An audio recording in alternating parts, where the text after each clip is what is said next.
As Eric pointed out, it doesn't look like there's going to be much more supply in the river, irrespective of how you feel about a Trans-Mountain diversion. So ag is in the target, and it's now my privilege to turn this panel over to Steve Acquafresca, who should be no stranger to you all. Steve just came out of office as a county commissioner due to term limits. He's a former legislator. He's a former member of the Colorado River District Board of Directors, and he's an orchardist. And Steve, I'm going to let you explain about this panel and the trip that you were on to look at some water sharing in Southern California and the following discussion on what that may bear on Colorado. So, thank you, Jim. Well, we're a panel of 3 farmers and 1 engineer that works for the River District, and I'll ask each of them to briefly introduce themselves in a moment. But all of us participated in a water tour in March of this year down to Southern California and part of Arizona. In fact, we traveled to Phoenix, where we met with Arizona water officials and learned about their challenges down there. And then from there, we drove over to the Palo Verde Valley, which is right on the California-Arizona border. Palo Verde Valley is about 105,000 irrigated acres of prime agricultural land with a 12-month growing season. From there, we traveled to the Imperial Valley, and we met with officials from the Imperial Valley Irrigation District. And at both Palo Verde and Imperial Valley, we learned about their fallowing programs, which are agreements that they have with the large municipalities in Southern California, Los Angeles and San Diego. We met with water officials, water users, farmers, board members that operate these large irrigation districts, and had an opportunity to have many of our questions answered. It was really a rare opportunity to gather information from folks that have dealt with demand management for many years. So as Jim pointed out, I'm Steve Acquafresca. I'm a lifelong fruit grower here in western Colorado. And on my left is Joe Bernal. Please introduce yourself, Joe. Hi. Together with my father and my son, we are a row crop operation in the Loma area. We operate about 800 acres of wheat, alfalfa, and corn. We're primarily a cash crop operation. I've been farming all my life in Loma, along with my dad, who was there all his life, and so with, I guess, my son is the 5th generation there, so we've been there a little while, and it's a nice lifestyle, and we intend to keep doing it. And I've been on the Grand Valley Water Use Association board for about 10 years, now serving as the president, and each year becoming more and more aware of the importance of the water, not only to our farm, but to this valley and to the city dwellers as well. And on Joe's left is Dan Birch. Thank you. I'm the deputy manager at the Colorado River District. And left of Dan is Mark Catlin. My name is Mark Catlin.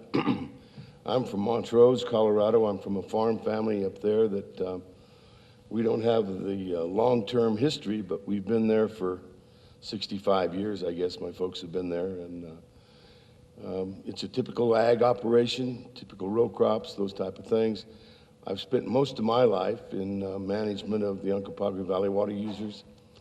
Currently, I work with Montrose County and advising them on some water right issues, and been involved with water ever since I was sent out to change water out on the farm. So, you know, I have a feel for how important it is to my family and to the communities that I live in. Thanks, Mark. In Eric's presentation, he explained what extended operations are, and he explained system augmentation. Those techniques are currently being used.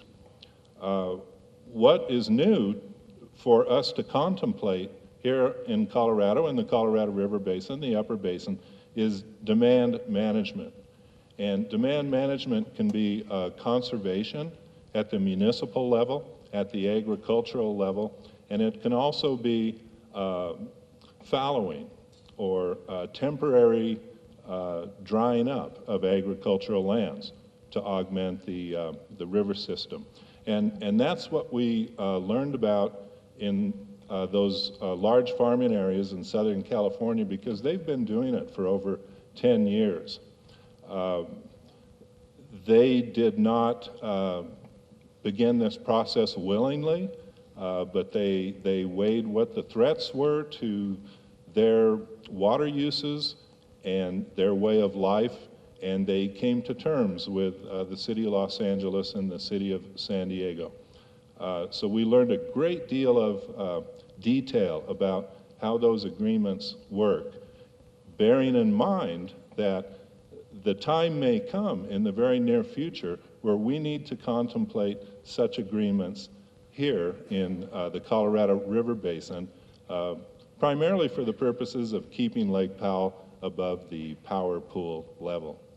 So I want to ask each of you, what really struck you in this learning process we had, in all of the information that we gathered in Southern California? What were the big take-home pieces that you've been thinking about in the last couple of months about their situation down here and how it may or may not relate to our future? Whichever of you One of you is guys prepared. go first. I had being a producer and meeting with producers, I had a very interesting perspective that I think is interesting to me, but the attitude on the two different valleys who were both water banking for San Diego and those municipalities, the attitude, and I'm not sure if that was based on the way their boards were operated and how they were elected, or by the way that they accepted the programs, but it seemed like the Imperial Valley, the farmers there said that, well, at least the ones we spoke to, that we're farmers and we want to farm. As soon as we get done with this water banking project and we get San Diego paid off, we're going to farm. And the people in the Palo Verde area said, this is a great opportunity for us. The people who signed up for this feel like they're kind of the haves in the valley because they felt like it was an advantage. And they took advantage of their fallowing years by doing some heavy tillage, loosening their hard pan in their soil, becoming organically certified. Some of the farmers wanted to become organic, so that off period they took gave them the 3 years they needed to become organic certified. And there were some other advantages, leveling or improvements or different management things they could do by having those off years. But there was a pretty wide, I think, attitude or acceptance of the program. But of course, the growers were paid for fallowing their land. Growers were paid. In Palo Verde Valley, they were paid quite handsomely. In Imperial Valley, a little less so. That was my big surprising takeaway too, walking into Palo Verde and just hearing how receptive they were for the program, and they really adapted to it well. They made it something that they could benefit from, and I think fundamentally that the farmers got together and they negotiated a good deal, and it was a deal that I think represented a net benefit to them, and I think that's why it's workable there. Well, excuse me, one of the things that I saw was that Palo Verde there in Blythe, California, they said it. We saw them coming. We knew that they needed our water, and they decided as an organization, the irrigation district, And the irrigation company decided that in order to do any fallowing, it was going to cost a substantial amount of money. And they held to their guns and, basically were paid the value of their farm in order to grant a fallowing easement on that land. Then they're paid each year for the number of acres that they set aside in the water that comes off of them. Up at around $790 an acre per year. When you get to the Imperial Valley, that seems to have been institutionally forced upon them as to this is what we would expect you to do. The cities did come in and create a lot of improvements in their irrigation district, canals and piping and those type of things, but it was still not as cooperative an attitude as what I thought we would find down there, because they've got about 40,000 acres set aside for water to go to San Diego. And they did leave us with the impression that as soon as that contract ran out, and I believe in 2018 maybe, that they were going to renegotiate it or get out of the fallowing program. Probably the worst thing that I saw was that, and it's not bad, the irrigation district, Imperial Irrigation District, diverts and uses 3.1 million acre feet of water a year out of the Colorado River. The state of Colorado has, 3.8 million total that we could develop. So, one irrigation district, granted it's 500,000 acre feet or 500,000 acres of land, they're using as much as the state of Colorado does, and, it seems hard for me to accept that we'll be able to do much to help them. It seems like we'll be looking more at municipalities in the state of Colorado or down the river.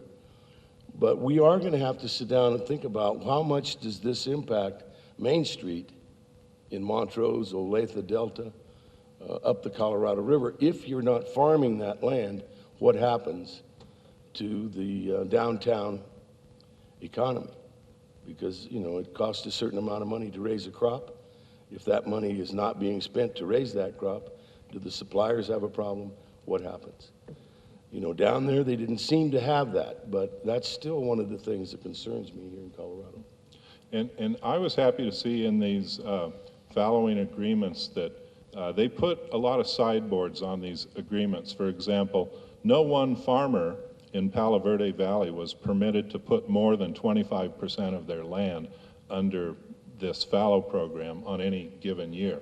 Also, they had a percentage limit of how much collective irrigated land could be put into the program in each of these instances.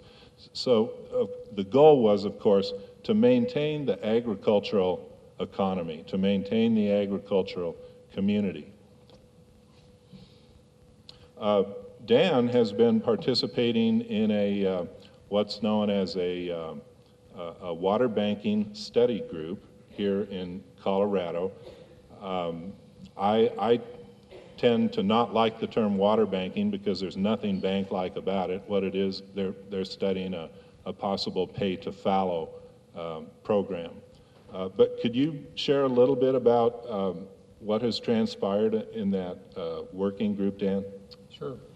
And basically the effort is, it's a feasibility study. And we started looking at this 5 or 6 years ago in conjunction with the Southwestern Water Conservation District.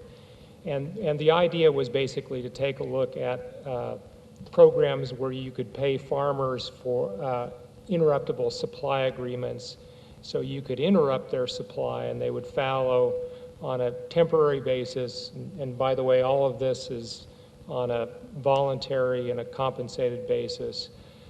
But the idea was looking at how this would work. So one, you could prevent a compact shortage like Eric was pointing out. And number two, in the event of an actual shortage, you could keep the critical junior uses in play.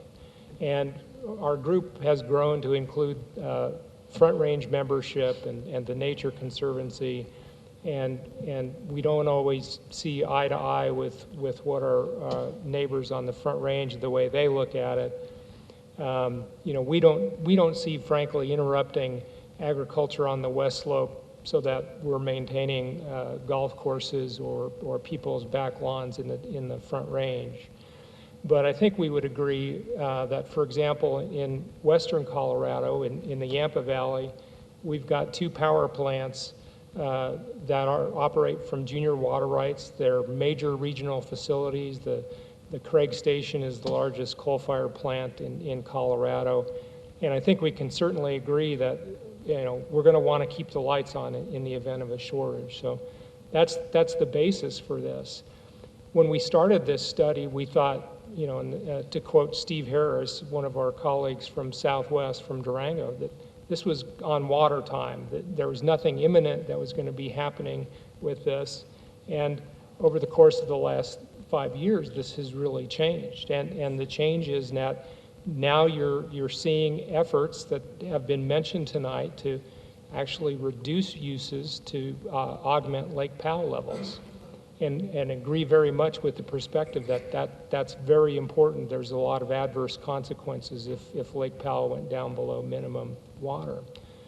But I think fundamentally we're here and now, and barring some major change in hydrology or some major change in uses on the system, this is the program we're going to be embarking on. And you know, it's not a happy situation exactly, but we either need to plan for this and we need to be working towards a solution, or a solution will be imposed on us. So this program that we've been working on, this feasibility study, has morphed. We're working with CSU right now, and CSU is doing research on how you can do split season irrigation or deficit irrigation.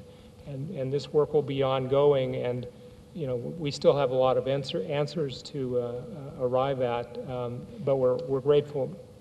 Joe's one of the local farmers that are participating with us, and we're really glad for the cooperation we've been getting. Dan, you mentioned if Lake Powell drops below the power intakes, there's adverse consequences. What do you think those adverse consequences would be? Well, you know, right off the bat, that Lake Powell generates on the order of about $100 million worth of revenue from power sales. Those revenues fund some important projects like salinity projects that we all benefit from here in western Colorado. It funds the recovery program for the endangered fish species, which provides Endangered Species Act protection for every water user in the basin. And then secondly, and I don't know fully the impacts of this, but that water is marketed to entities like Tri-State Generation. And so if that power isn't available, Tri-State has to go out and purchase power on the peak spot market. And that the purchase of that is probably many times more than the value of that hydropower. So, you know, each and every utility customer would be impacted if hydro went away at Lake Powell. Joe and Mark, you both irrigate under Bureau of Reclamation irrigation projects. Joe irrigates under Grand Valley Water Users Association. Mark irrigates under Uncompahgre Valley Water Users Association. What do you think the specific considerations are, or special considerations are, for the concept of a pay-to-fallow program under these federally managed systems that do not allow the water to be removed from the land? Well, you know, I think that's probably going to be one of the major hangups, is the fact that the irrigation company, the Uncompahgre Valley Irrigation Company, is much more like a mutual ditch company than it is a district. So each individual grower is a member in that association, and if if you start to cut the amount of water that's diverted from the river into 575 miles of canals and laterals, so that everyone takes a cut, it seems like it's going to be very tough to make that work, because as water goes down, as you all know, we go on percentages, we go on rations, but you have to have a certain amount of water to carry water down to the lower end of those projects. And in the Uncompahgre Valley, for example, it's a use-reuse irrigation system. We divert enough water to irrigate about 30,000 acres of land, but end up irrigating 80 acres with return flows. So cutting those return flows and cutting that headwater is going to be a very complicated equation for anyone to sit down and try to figure. So even though it may be mandated, it may be, I don't see the Bureau of Reclamation coming in with a heavy hand. I really just don't see that, because the water's attached to the land. It's, it's really a big part of the property right that these growers own. So, it waits to be seen.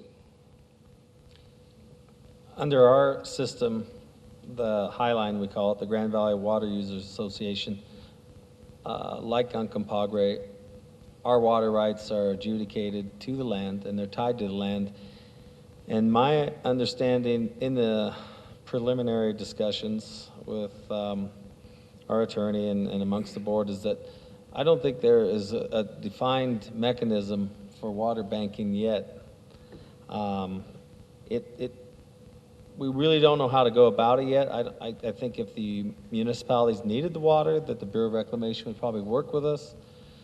But there's also other consequences, like the GVIC, Grand Valley Irrigation Company. They pick up a lot of our return flows, and that would affect that ditch company as well. And they pick that up and they deliver it to their water users. So reduced diversions or reduced amounts of water going through our system would, affect them as well. And it would probably, by what we saw in California, would be scattered out amongst the system. So I think the thing could happen without really hurting the ag-based economy in the valley. I think it wouldn't be as noticeable. We've followed ground in the past, in the early '80s. I think it was the PIC program that we followed some ground for government subsidies, and it didn't seem to cause much of a stir, and it wasn't real difficult to deal with. But this program here, I think with some real study, it's interesting. I'm not saying that I'm here to be an advocate yet, or yet I'm not here to say we're against it. We're participating in the study. We'd like to know, first of all, how it affects our own business, our own economy, and then the economy around us and our neighbors. But I think we do understand that the whole valley enjoys a green valley, and I think it's more than just going on the national monument or riding bicycles in the desert or along the river. I think the people who come here and stay, or the people who want to be here and spend time here, I think the whole valley's economy is based on the beauty that the ag crops provide. We're not just peaches and grapes, and that sounds. Some people may not want to hear that, but the cattle, that's huge in our ag economy. Cattle is king. Then the row crops, and then the money coming in from vegetables and orchards and winery. They're pretty small, but they're pretty significant as far as drawing people in here. But my belief is that the base agriculture is what we're the bigger users of the water, but I think we also provide a lot of the draw for people who want to be here, who want to buy houses and stay here and send their kids to our school, our college. Could I add something to Sure, Dan, go ahead. One perspective I'd like to offer with respect to the Bureau of Reclamation is that early on when we started studying this, I thought all these systems that in western Colorado that are under Bureau projects, I thought, well, that's great. They're afforded some level of protection from that. I think the exception to that would be is if we get in a crisis, And we're facing a situation, for example, where Powell is going below minimum power, and southern Nevada intakes are high and dry, and Las Vegas doesn't have water. You know, to me, it seems almost inevitable that the Secretary of Interior is going to act, and to the extent that that individual has discretion, and I believe there's a fair amount of discretion that the Secretary of Interior has for these bureau projects. You know, to me, I think it's a foregone conclusion that you know, uses under these projects could be curtailed somehow or another, and you know, a decision could be made that we're going to reduce deliveries by X percent. We're going to let that go by the head gate to go on downstream. So I think and somebody alluded to this before, but if we let this get into a crisis, that's when we're really going to have a lot of deep problems, and I think that's something that we really need to work to avoid. Yeah, seeing the Department of Interior take over management of the Colorado River is something that we want to avoid. You know, I think one of the things that agriculture could do in this interim period where we're looking at disasters headed towards us is ag efficiencies, irrigation efficiencies, those type of things need to be moved to the front of the discussion, because, you know, they're not just temporary fixes. They're things that we could put in place on agricultural lands and maybe be able to generate a yield of something that people could depend upon. But, you know, the idea that, and I agree, you know, we've seen a lot of things happen in this country that we thought would never happen or that could not happen. So I think we all have that inside fear that something could happen that we've never seen before, an executive action of some sort. So, you know, the idea that we've got to be moving forward to some sort of a solution is on every farmer's mind. You know, I don't think any of them are standing out saying, you know, come and get me, you know, like that. They're not trying to challenge anyone, because, you know, we all know those pressures can be immense. But I do think that as a community, we've got to decide, is agricultural important to us? If it is important, do we change our efficiency patterns? Do we start using sprinklers? Do we start doing those kind of things in order to forego some of these more onerous things that could happen? So all the people that are, you know, as Joe mentioned, that are members of the community, everybody's going to have to put some input into that. And I'm not just talking about what you think or what we think, but what's it worth? Are we going to be able to get some grant dollars? Are we going to be able to convert some of these irrigation systems into, you know, systemized irrigation? Because without that, we stand to lose more as a community than I think any of us are aware of.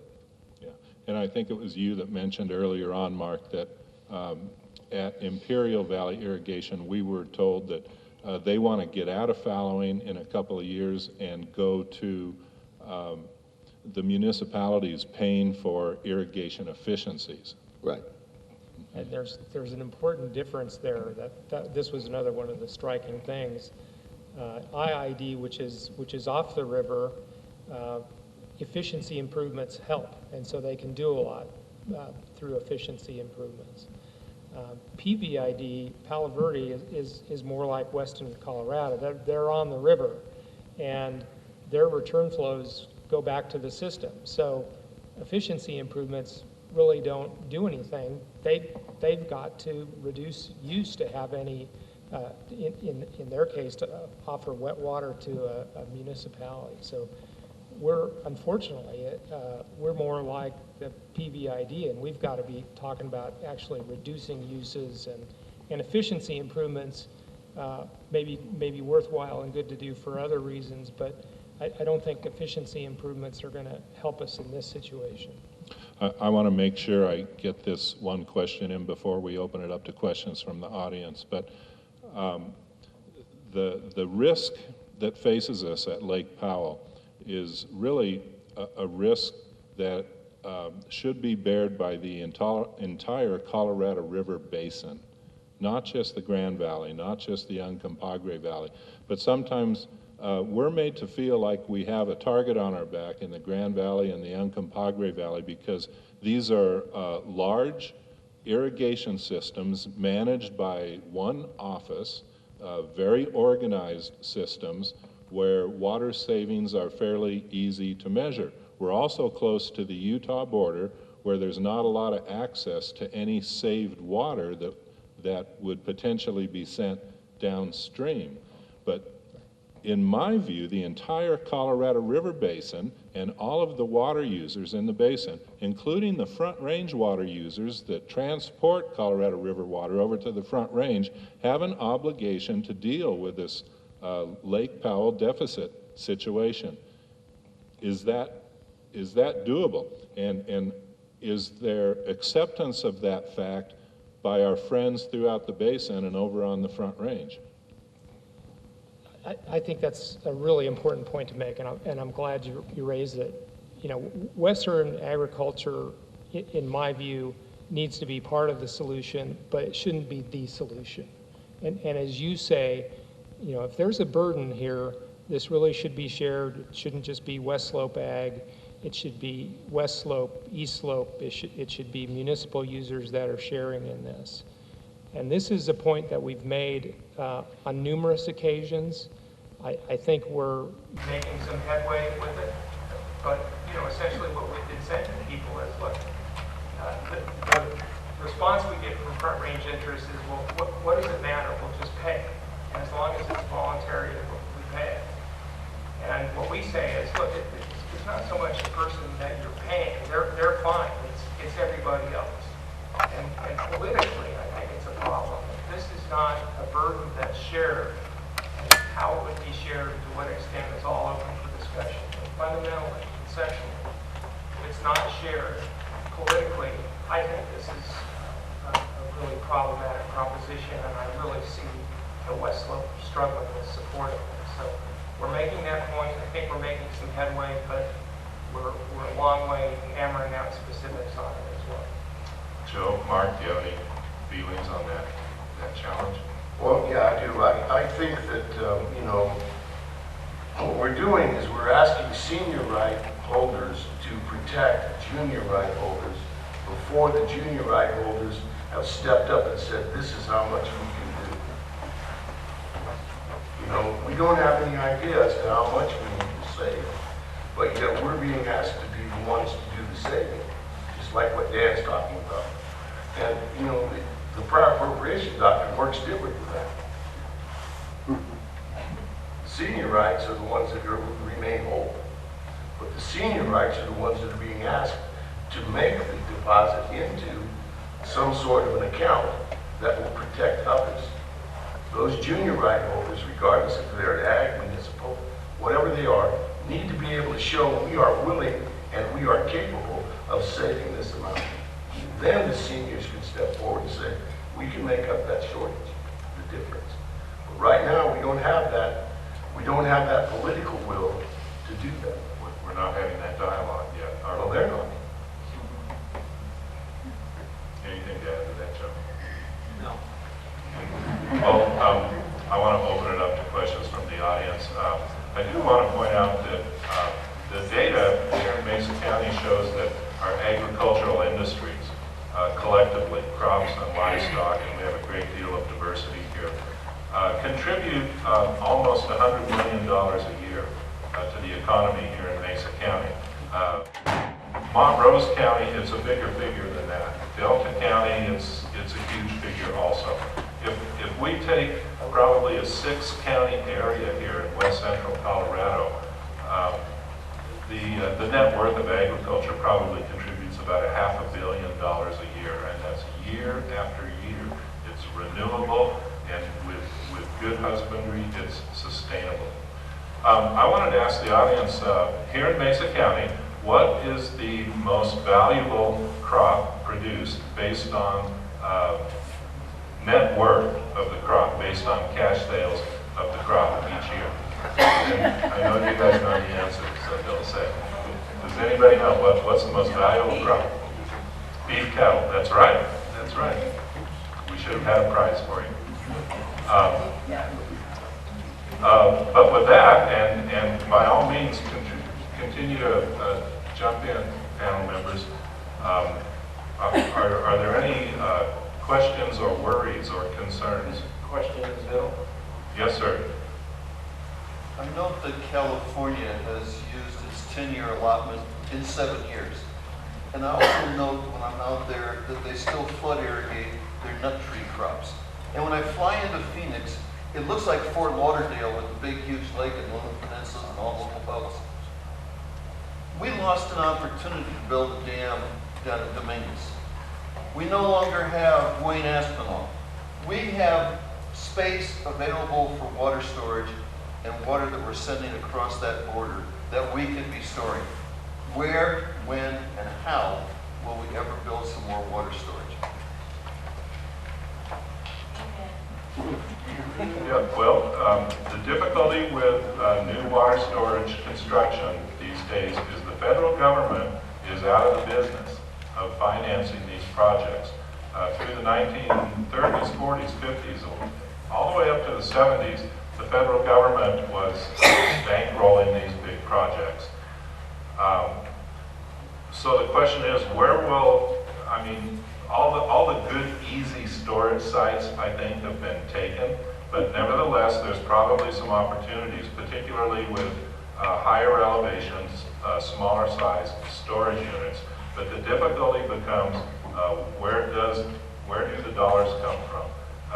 Agriculture is unlikely to be able to pay for increased storage. Municipalities would be the likely customer, and of course, the Front Range cities probably have the wherewithal, but of course, if they're going to finance projects on the West Slope, they're going to want most of the water from those projects, I would venture. But tough question. Of course, you have to have the water to store it, and over the course of the last 14 years, we've only had 3 years of above average runoff in the Colorado River Basin. Lake Powell is shrinking and Lake Mead is shrinking, both to alarmingly low points. So I think the question about water storage, you know, it's an ongoing long-term question, but probably will not help us out of this short-term bind that we're facing. Yeah, this gentleman was pointing out that center pivot is a widely used method of irrigation on the high plains, but we don't see it on the West Slope, and he's quite right, we don't.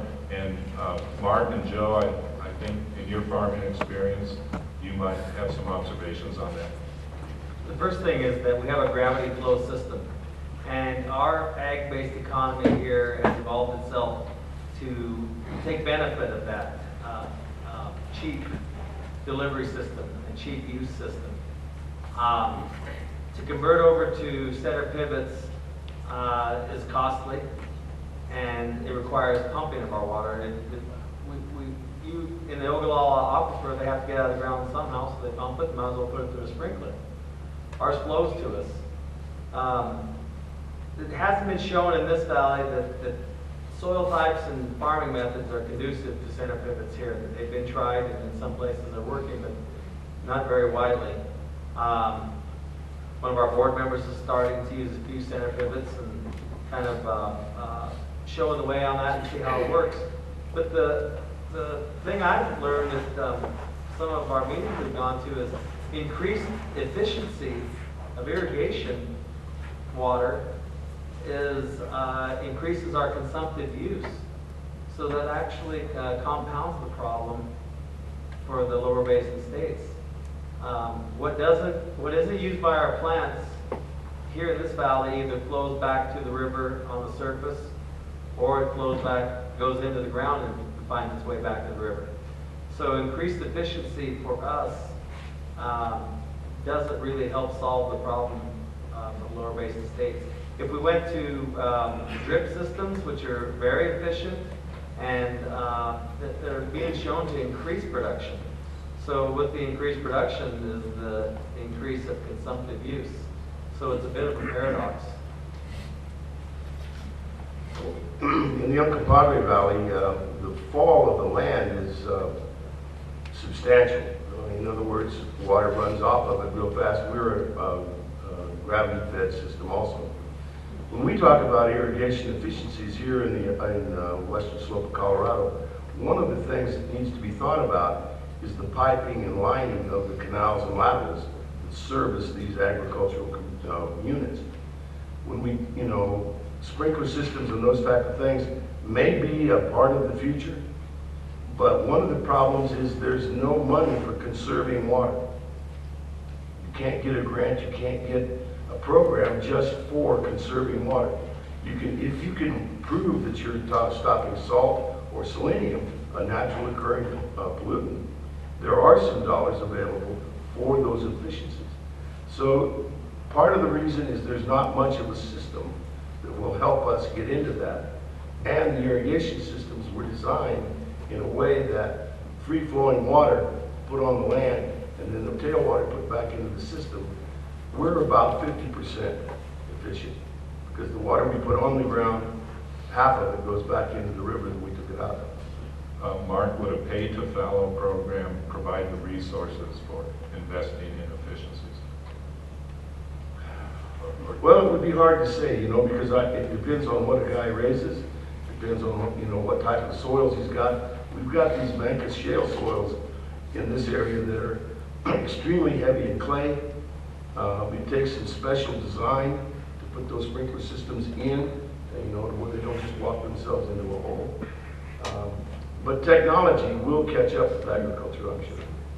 I might point out, in the East Valley, there's been widespread conversion over to micro sprinkler systems in the orchards and vineyards. It's a superior way of irrigating. It's a better way to manage trees and produce quality fruit, and that's why it's become so popular and widespread. John, you had your hand up. Well, I was just going to ask Mark, you mentioned that there was, over 3 million acre feet used in the Imperial Valley. And my question was all that consumptive use developed before the river compact? Yes. What? Oh. Yes, the Imperial Irrigation District goes back to the 1890s. The Imperial Valley uses the Colorado River to extinction. Yeah, and really the Imperial Valley is a part of the Colorado River system. It is called an export, but the reason it exists is that over the millions of years, the Colorado River has filled that trench, if you want to call it, up with silt and soils, from all the canyons it's created, and it's filled it in. So historically, the river has been flown into the valley and created a lake, or it has flown to the ocean. So it's very fertile, of course, because of the soils that have been over the years moved down into the valley. Yeah, those soils probably came from the West Slope. Yeah. That's why we use sprinklers now. People wash our soil down. I do want to say one thing. Just because we're not looking at pivots doesn't mean we haven't done a lot on the West Slope to improve efficiency. We already have. Just in the Grand Valley, Steve mentioned what's going on, but we also put lots of money into improvements on the Grand Valley irrigation system, the Grand Valley water users. We have done a lot in both the Uncompahgre and in the Grand Valley in piping and canals. And our water management today is much, much better. But that doesn't necessarily mean we're going to use less water. We're actually, in some cases, going to use more water because we make that water go farther, and you can actually consume more. There were some hands over here on the right. Yes, sir. So the California almond growers are taking a lot of heat for, how many gallons per almond does it take? But the real metric seems to me more is how much money what is the value of the water that you produce using the water that you get? So has anybody done the calculation to say, if you use an acre foot in various crops in the valley here, what do you earn as opposed to shipping it, and what's the value of what you produce as opposed to shipping it out to the Imperial Valley and producing it there? That's a part of the study that we're working on right now. And I've got some preliminary figures that they're not quite ready to be released.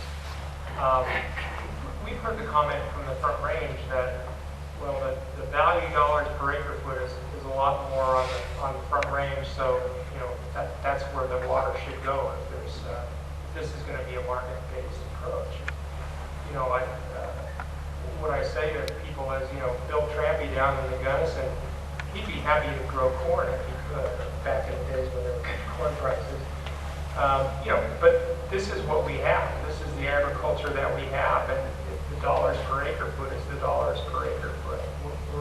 We're not going to compete with Imperial Irrigation District on the value of crops. We're not going to compete with the Front Range, but you know, that doesn't mean that we should give up what we have to go somewhere else, because as Steve points out, you know, there's a lot of our economy that relies on our agricultural products, a lot of our lifestyle and our environment relies on that as well. And you know, this is not strictly an economic-based determination, I don't think. I think the gentleman standing up had his hands up. I have a question for you guys that I might can answer. You're asking us to cut our water consumption.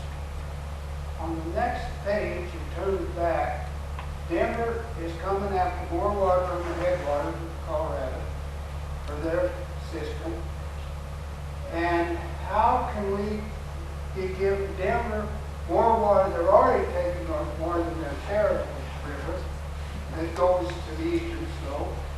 But you want us to cut it more on the western slope so they can have more for the eastern slope? What's wrong with the Mississippi River and the Missouri River for them getting their water and bringing it to them? The question was in regards to the logic of trans-basin diversions versus putting our water to use here, and also about the feasibility of new outside long-distance sources of water. I heard that question asked of the director of the Colorado Water Conservation Board, and he pointed out in terms of outside sources like the Missouri River or the Columbia River, that nobody in those places calling him on the phone asking him to take water. In fact, if there was ever a proposal to do so, there would likely be a huge battle that would ensue. But would any of you want to tackle the question about the logic or the fairness of considering future trans-mountain diversions, which none of us are advocating, by the way. In fact, I think all of us would agree that the Colorado River is completely appropriated, and another trans-mountain diversion would bring unwanted hardships to both sides of the mountains. I'd like to say that I'm not advocating at all for the Front Range to take any more water. We seem to oppose any new water development constantly. Our association does. And also, it's my understanding that Denver hasn't developed all the water that they own in the high mountains, and they're wanting to. And I think we're here on the western slope are trying to oppose that in any way that we can. My involvement with this study is to know what's coming down the road, and I'd rather be at the table than be on the table in that situation. So my involvement in this is to know what benefits we can derive in our own business and for our own economy, as well as for this whole area. But we've taken advantage a little bit to address the question on Senator Pivots. We've taken advantage of all the salinity money that we can and made our farming as efficient as we can. So we're doing the best job we can right now to be efficient. And, no, we don't want to help Denver get more water, and I'm not interested in sending it down to California. I'm interested in raising crops and raising farming all that we can. But in the event of a shortage, it's been explained to me, and my understanding is that cities and municipalities and people will trump agriculture, and they're going to find somebody get that water from. And if they're coming looking at us, I'd like to know how we can do it and how we can survive through that time. And how we can be compensated for it. Yeah, Steve, I just might add on Denver, there's two things. If we're talking about Denver in the big picture, or are we talking about the city and county of Denver, the problem in the Front Range is not Denver. The problem in the Front Range is Highlands Ranch, Douglas County, Arapahoe. It's the suburbs of Denver. You know, again, within the haves and have-nots of the priority system, Denver has relatively senior rights. The folks that have the junior rights are the ones that came along in the 80s and the 90s, and now are using groundwater. So you have to think about what's a governor going to do if a very wealthy suburb of Denver, not Denver, is starting to run out of water because of the groundwater that they're taking. It's a very difficult question and one that we need to be ahead of. But generally, that's why we really can't afford to see a big new Trans Mountain diversion, is because what it is just a reallocation of water in the future, when the future drought, from West Slope to the Front Range to protect the yield of that new system. And I think that message is hit home pretty hard among all of the West Slope roundtables. Any other closing remarks that any of you want to share before we wrap this up? Diane? What do they, are Los Angeles or San Diego looking at desalinization? How is it going to water through, and how serious are they about that? The question, I can answer that, yeah. The question is looking at desalination. Yeah, they are very serious about it. It's energy intensive, it's expensive, but Santa Barbara, they're building desalinization plants. The problem is the size of them. They will build a desalinization plant and it will help, but it's not going to solve the problem, because you can build desalinization plants up and down the entire California coast and still not come up with the amount of water that's needed. What we saw in San Diego, and this is a tough one, but this is where they're headed in the rest of the world, in places like Israel, they've been there for years, is recycling and reuse. San Diego is taking treated sewage, treating it to drinking water standards, putting it in a reservoir, and reusing it. With reuse, and that may not sound great, but the other, like I say, places that are really deserts, like in Australia and Israel, have been doing that for years, as have the astronauts. But it's really more going to be recycling of municipal water. California has an advantage for recycling. They can take the brine stream and put it out into the ocean, whereas Denver really can't. Or the metro area, I don't want to say Denver, the metro area, they can't do that. But recycling and desalinization are an important part.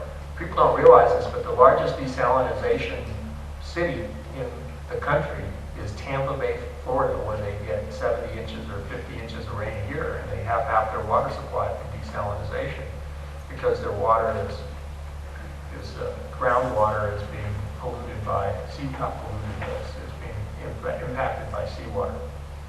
And I did not mention the last stop on our California trip was in the city of San Diego, where we visited a prototype of a recycling water plant. They were kind enough to invite us in for lunch in their boardroom, where they served us all large pitchers of cold water with lunch, and I noticed the group sitting there staring at it. I brought my own bottle. Joe brought his own water. But the technology is such that the water coming out of those recycling plants is cleaner than the water in the Colorado River. That's a chemical fact. I want to thank Joe, Dan, Mark, and Eric, and the gentleman from the Bureau of Reclamation for being here today. Grappling with some really tough questions for which there are no easy answers. In fact, it's difficult to find answers at all, but it's encouraging that we have people such as yourselves that are willing to weigh into these tough issues on behalf of the future of our industry and our community. And I want to thank all of the audience for taking time out of your Thursday evening to come here and visit with us about these tough issues. So please join me in thanking the panel.